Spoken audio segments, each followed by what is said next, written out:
Assalamualaikum warahmatullahi wabarakatuh. Selamat berjumpa kembali anak-anak. Semoga hari ini dan hari-hari berikutnya kita selalu dalam keadaan sehat walafiat. Semoga kawan-kawan kita yang hari ini tengah sakit juga disembuhkan oleh Allah Subhanahu wa taala dengan segera. Anak-anakku sekalian, hari ini kita akan membahas tentang koleksi data. Mari kita ikuti video berikut ini.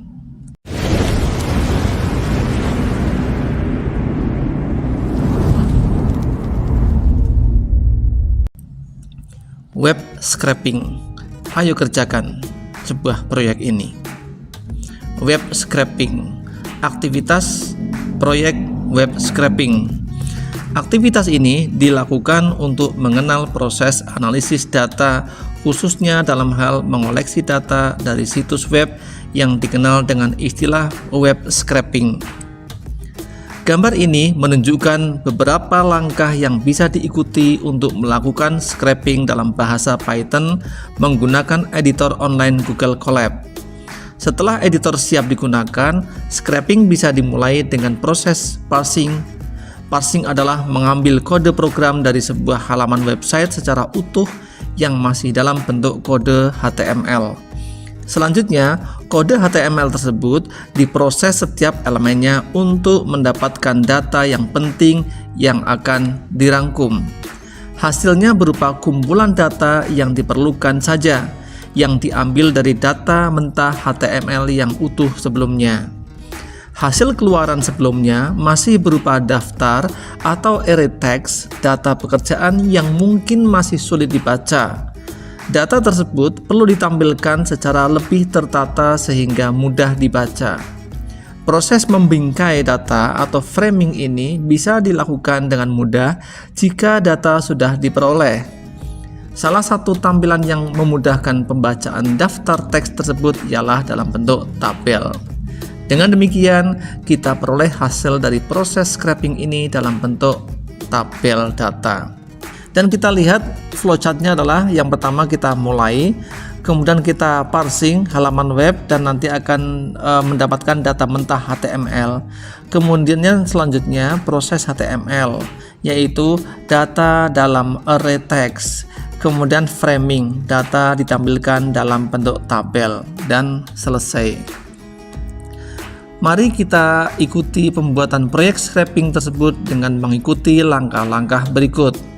Yang pertama, buka Google Colaboratory melalui link https://colab.research.google.com dan kemudian buka catatan baru melalui menu File, kemudian New Notebook.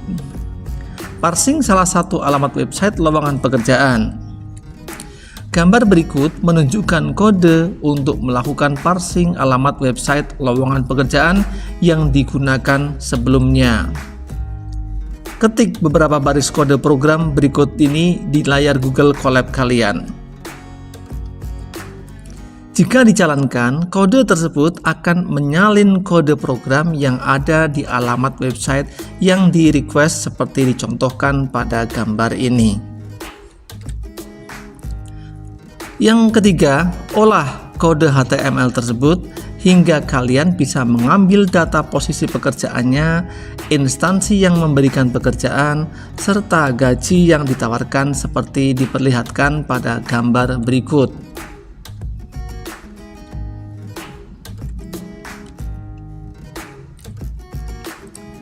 Kemudian visualisasi data atau bar chart. Untuk membuat tampilan grafik atau diagram, kita dapat menggunakan library Python yaitu Plotly. Library ini perlu ditambahkan terlebih dahulu di kode program. Cara penambahannya menggunakan import seperti yang sudah dipelajari sebelumnya, seperti berikut, yaitu import plotly.express spx. Selanjutnya, setelah library-nya diimport, kita dapat menggunakan fungsionalitas pada library Plotly untuk membuat diagram. Sebagai contoh, kita dapat membuat diagram batang atau bar chart menggunakan fungsi bar, seperti diperlihatkan pada gambar berikut.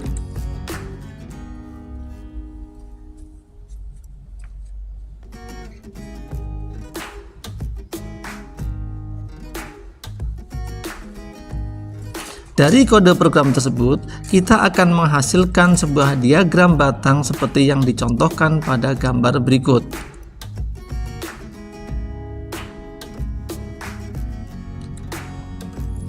Pra-pemrosesan data lanjut.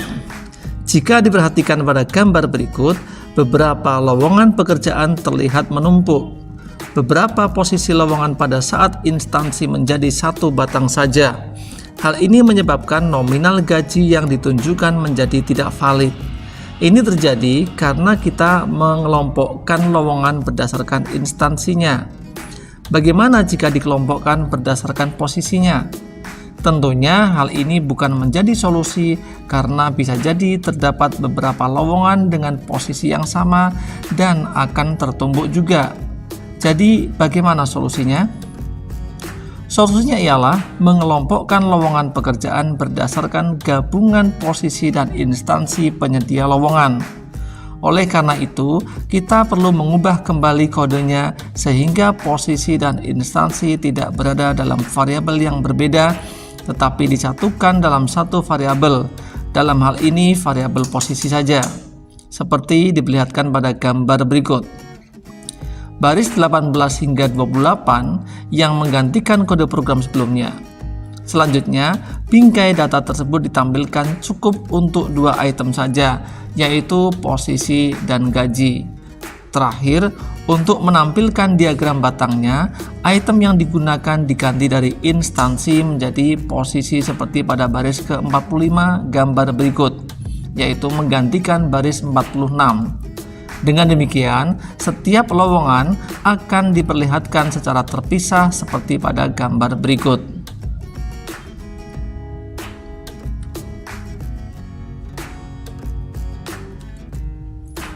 Visualisasi data dengan diagram lain. Setiap diagram dan chart memiliki kegunaan masing-masing sesuai karakteristiknya. Diagram batang misalnya digunakan untuk memperlihatkan beberapa item serupa yang perlu dibandingkan. Di sisi lain, diagram lingkaran digunakan untuk memperlihatkan proporsi dari beberapa item yang bisa menjadi bagian utuh dari suatu kasus. Untuk membuat diagram lainnya, kalian dapat mempelajari penggunaannya di alamat ini, yaitu https://plotly.com/python-basic-charts. Sebagai contoh, dapat dicoba untuk membuat diagram lingkaran atau pie chart seperti yang diperlihatkan pada gambar berikut. Untuk melakukannya, kode program yang sebelumnya menampilkan diagram batang diganti menjadi kode untuk menampilkan diagram lingkaran seperti berikut.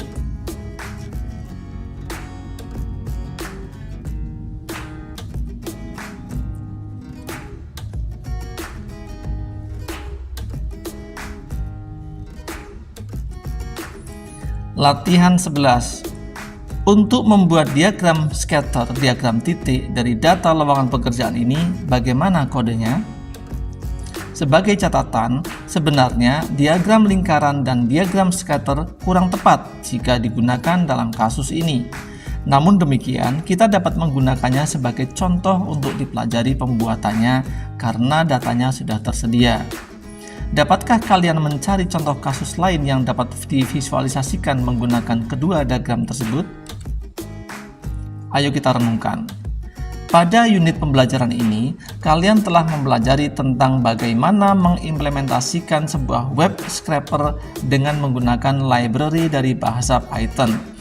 Hal ini menjadi alternatif cara yang menggantikan cara sebelumnya, yaitu membuka secara manual satu persatu halaman webnya. Program web scraper ini akan melakukannya untuk kalian. Dari sini, ternyata kalian telah melakukan aktivitas pemrograman seperti halnya yang dilakukan pada unit algoritma pemrograman. Tantangan berpikir. Jika kalian perhatikan, apa bedanya aktivitas pemrograman yang dilakukan di unit analisis data ini dibandingkan dengan yang dilakukan di unit algoritma pemrograman? Pertanyaan renungan berikutnya, apa bedanya mesin scraper yang kalian buat dan mesin pencari yang sering kalian gunakan? Target scraping. kita telah melakukan web scraping untuk web yang terbuka dan dapat dilihat oleh publik.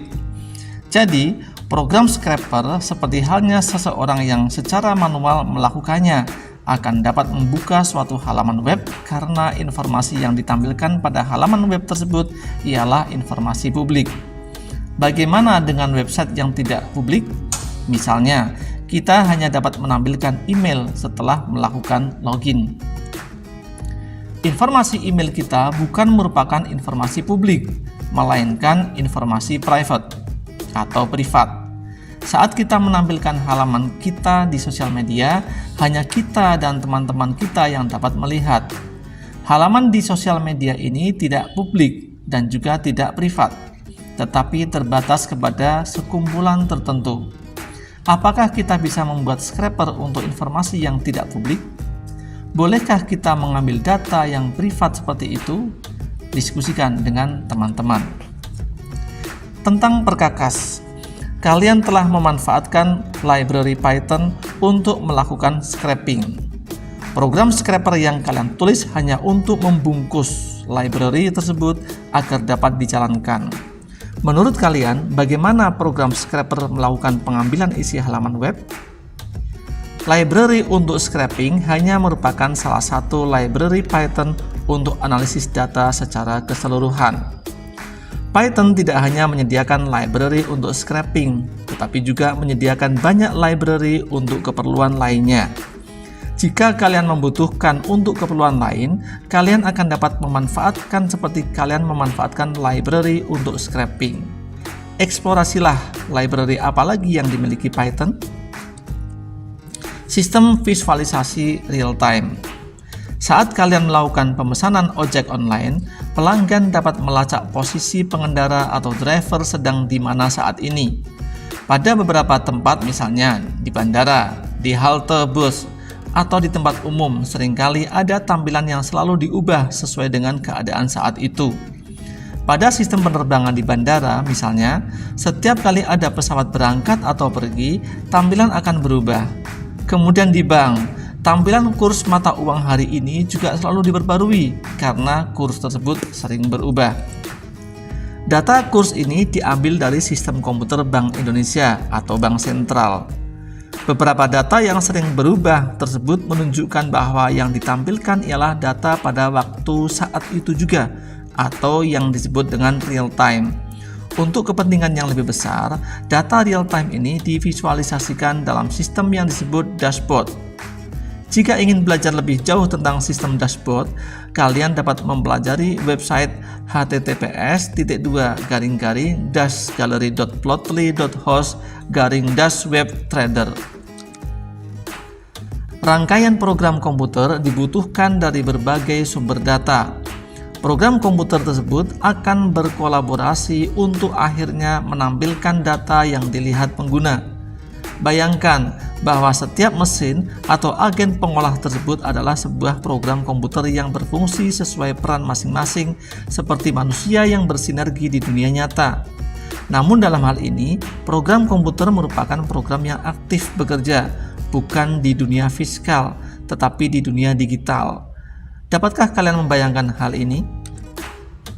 Buatlah ilustrasi kerjasama yang dilakukan oleh para agen pengolah tersebut. Buatlah infografis dalam bentuk diagram untuk 3 sistem yang diilustrasikan seperti diagram lingkaran tadi. Ada satu catatan menarik mengenai aplikasi ojek online yang bisa didiskusikan. Jika kalian pernah melakukan pemesanan ojek online, kalian lihat bahwa sepeda motor bergerak, tetapi tidak lancar. Mengapa ini bisa terjadi? Kembali ke proyek web scraping, program scraper ini hanya merupakan sebagian kecil dari rangkaian analisis data. Rangkaian yang lengkap ialah mengambil, memproses, menyajikan dalam visualisasi yang memudahkan membaca, menganalisis, menginterpretasi, dan menyimpulkan atau mengambil keputusan.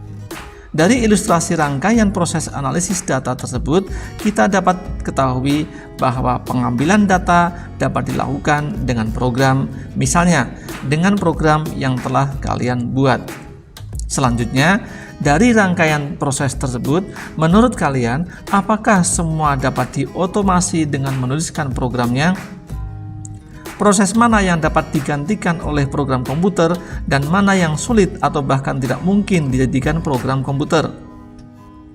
Kalaupun dapat digantikan oleh program komputer, apakah memang lebih menguntungkan untuk membuat programnya? Jelaskan alasan kalian. Tentang aplikasi. Prediksi dari data dapat dilakukan dengan mudah jika divisualisasikan. Misalnya, dokter dapat menggunakan kurva pertumbuhan berat badan bayi untuk memprediksi perkembangan bayi dan menyatakan kesehatannya. Dengan pengalaman melakukan web scraping tentang lowongan pekerjaan, kalian dapat mencoba untuk membuat grafik mengenai tren kebutuhan programmer. Misalnya, kalian dapat mengambil data lowongan tahun 2019 dan tahun 2020 atau data lowongan setiap bulan di tahun 2021. Selalu menaik, bukan?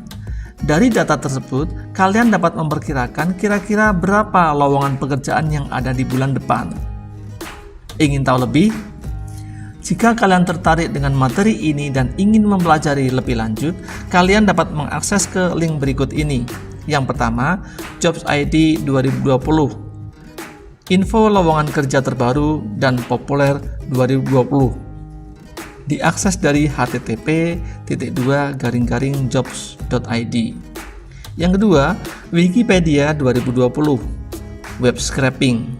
Diakses dari https://n.wikipedia.org/wiki/web scraping. Ulangi.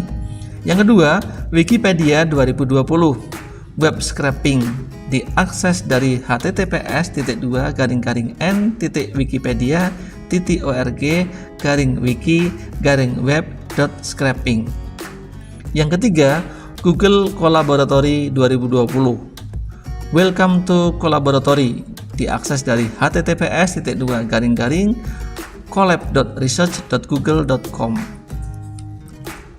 Yang keempat, DataQuest 2020, tutorial web scraping with Python using Beautiful Soup. Diakses dari https://www.dataquest.io/blog/web scraping tutorial Python. Yang kelima, PyData 2021, Pandas. Python Data Analysis Library. Diakses dari https://pandas.pydata.org. Yang keempat atau yang keenam, Plotly 2021, Plotly Python Open Source Graphing Library Basic Chat. Diakses dari https://plotly.com/python-basic chat. Yang ketujuh, Plotly 2021, Plotly Dash. Diakses dari https://gallery.plotly.host/webtrader.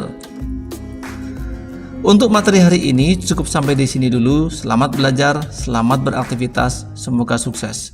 Wassalamualaikum warahmatullahi wabarakatuh.